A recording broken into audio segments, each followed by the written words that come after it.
Happy new year. আজকে আমরা এসে পড়েছি নিউ টাউনের জগন্নাথ মন্দিরে। আর আজকে আপনাদেরকে আমি দেখাবো এই পুরো জগন্নাথ মন্দির এবং তার চারিপাশে আরও অনেক মন্দির আছে, সেইগুলো আমি আপনাদেরকে আজকে দেখাবো। নিউ টাউনের জগন্নাথ মন্দিরে আসতে গেলে সবার প্রথমে আপনাদেরকে চলে আসতে হবে বিশ্ব বাংলা গেট, যা সবার কাছে ভীষণ পরিচিত। আর সেখান থেকে অটোতে করে আপনারা চলে আসতে পারেন কারিগরি ভবন। তাছাড়া সাপুরজিগামী যে কোনো বাসে আপনারা কারিগরি ভবনে এসে নামতে পারেন। এখান থেকে জাস্ট 2 মিনিটের হাঁটা পথ। এই রাস্তা বরাবর সোজা হেঁটে গেলেই চোখে পড়বে এই সুবিশাল জগন্নাথ দেবের মন্দির। মন্দিরটি সকাল 6:30টার সময় খোলে এবং দুপুরবেলায় 2টোর সময় বন্ধ হয়ে যায়। আবার বিকেল 4টের সময় মন্দিরটি খোলে এবং রাত্রি 8:30টায় মন্দিরটি বন্ধ হয়ে যায়। মন্দিরে নিত্য পূজার অন্নপ্রসাদ আপনারা পেয়ে যাবেন।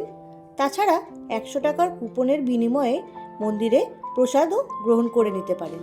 মন্দির সংক্রান্ত আরও যাবতীয় তথ্য আমি ডেসক্রিপশন বক্সে দিয়ে দিচ্ছি। তাহলে চলুন এবার আপনাদেরকে মন্দিরের ভেতরে নিয়ে যাই। মন্দিরের বাইরে আপনারা জুতো খুলে ভেতরে প্রবেশ করবেন। আপাতত জুতো রাখার কোনো ব্যবস্থা নেই, তবে মন্দির প্রাঙ্গণের বাইরে আপনারা জুতো খুলে রাখতে পারেন, কোনো অসুবিধে নেই। মন্দির চত্বরটি খুবই বড়, পরিষ্কার পরিচ্ছন্ন আর পরিবার নিয়ে আসার জন্য একেবারে আদর্শ জায়গা। কি অপূর্ব! প্রবেশদ্বারের ওপরেই সবার উপরে রয়েছেন প্রভু জগন্নাথ দেব, হাতে বাঁশি নিয়ে। আপনারা দেখতে পাচ্ছেন, ভীষণ ভালো লাগছে। আর নিচে রয়েছেন একদিকে দেবগণ এবং অপরদিকে রাক্ষসগণ, সমুদ্র মন্থনের দৃশ্য। দুপাশে রয়েছে শ্রী বিষ্ণুর নানান অবতার।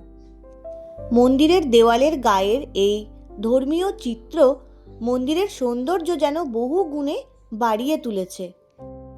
এবারে চলুন আপনাদেরকে নিয়ে যাই মূল মন্দিরের গর্ভগৃহে, যেখানে অধিষ্ঠান করছেন স্বয়ং প্রভু জগন্নাথ দেব, প্রভু বলরাম এবং দেবী সুভদ্রা। জয় জগন্নাথ, জগতের নাথ তুমি প্রভু জগন্নাথ, সবাইকে ভালো রেখো প্রভু। প্রভুর দর্শনে মন প্রাণ যেন এক অদ্ভুত প্রশান্তিতে ভরে গেল। এই মন্দিরে রয়েছে মোট 3টি গর্ভগৃহ। মাঝে রয়েছেন জগতের নাথ প্রভু জগন্নাথ দেবের গর্ভগৃহ। ডান দিকের গর্ভগৃহে অধিষ্ঠান করছেন প্রভু রাম, লক্ষ্মণ এবং মা সীতা দেবী। বাম দিকের গর্ভগৃহে রয়েছেন শ্রী সংকটমোচন হনুমানজি। আজকে ছিল 2026-এর প্রথম দিন, মানে 1 জানুয়ারি। তো স্বাভাবিকভাবে আজকে অন্যান্য দিনের তুলনায় একটু মানুষের ভিড় বেশি, ভক্তদের ভিড় বেশি, কিন্তু তাও আমরা খুব ভালোভাবে প্রভু জগন্নাথ দেবের দর্শন করতে পেরেছি। এখানে নিয়মিত পূজা, আরতি এবং বিশেষ তিথিতে ধর্মীয় অনুষ্ঠানের আয়োজন করা হয়। বিশেষ করে রথযাত্রার সময় মন্দিরটি এক ভক্তিময় উল্লাসে পরিপূর্ণ হয়ে ওঠে। এই সময় প্রচুর ভক্ত এবং পর্যটক মন্দিরে আসেন, যা মন্দিরটিকে আরও প্রাণবন্ত করে তোলে। মন্দিরে পুজো দেওয়ার জন্য আপনারা বাড়ির থেকে পুজোর সামগ্রী আনতে পারেন, অথবা মন্দিরের বাইরে এনাদের কাছ থেকেও পুজোর সামগ্রী কিনে নিতে পারেন। এখানে আপনারা ফুল, ফুলের মালা, ধূপ, প্রদীপ এবং ভোগ পেয়ে যাবেন। নিউ টাউনের এই জগন্নাথ মন্দির নতুন হলেও খুব অল্প সময়ের মধ্যেই ভক্তদের কাছে পরিচিতি অর্জন করেছে। দিনের বেলায় সূর্যের আলোয় মন্দিরের সৌন্দর্য এক অপরূপ মায়া সৃষ্টি করে, আর সন্ধ্যেবেলায় আলোকসজ্জায় এক ভক্তিময় পরিবেশ সৃষ্টি করে। জগন্নাথ মন্দিরের ঠিক উল্টো দিকেই রয়েছে প্রায় 450 বছরেরও পুরনো এই হাজরা কালীবাড়ি। প্রথম গর্ভগৃহে এখানে স্বয়ম্ভু মহাদেব স্বমহিমায় বিরাজ করছেন। রয়েছে একটি শিবলিঙ্গ। দ্বিতীয় গর্ভগৃহে রয়েছেন হরপার্বতী, আর এখানে রয়েছেন মা শ্মশানকালী। পৌষ মাসে এখানে খুব বড় করে মা শ্মশানকালীর পূজা করা হয়।